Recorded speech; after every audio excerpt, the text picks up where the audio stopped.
В Смолянска област няма да се закриват болници, но навсякъде ще има оптимизация на административния персонал. Това каза здравният министър Анна-Мария Борисова на среща с лекари и директори на болници в Смолян. Има шанс болниците в Златоград и Девин да получат статут на защитени, защото се намират в пограничен район, каза още здравният министър. Борисова допълни, че навсякъде трябва да има оптимизация и дублиращите се структури да се обединят. Според нея държавата не трябва да прави разходи за допълнителен сграден фонд и излишни администрации.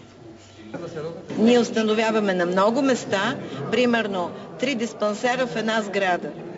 Те са с 3 входа, с 3 администрации, с 3 групи технически сътрудници. Вие как си представяте диспансер с 67 служителя, който се грижи за 30 легла, 2/3 от тях пълни? Има диспансер с 10 легла и 7 души администрация към този диспансер. Вие намирате ли това за нормално? Аз не го намирам.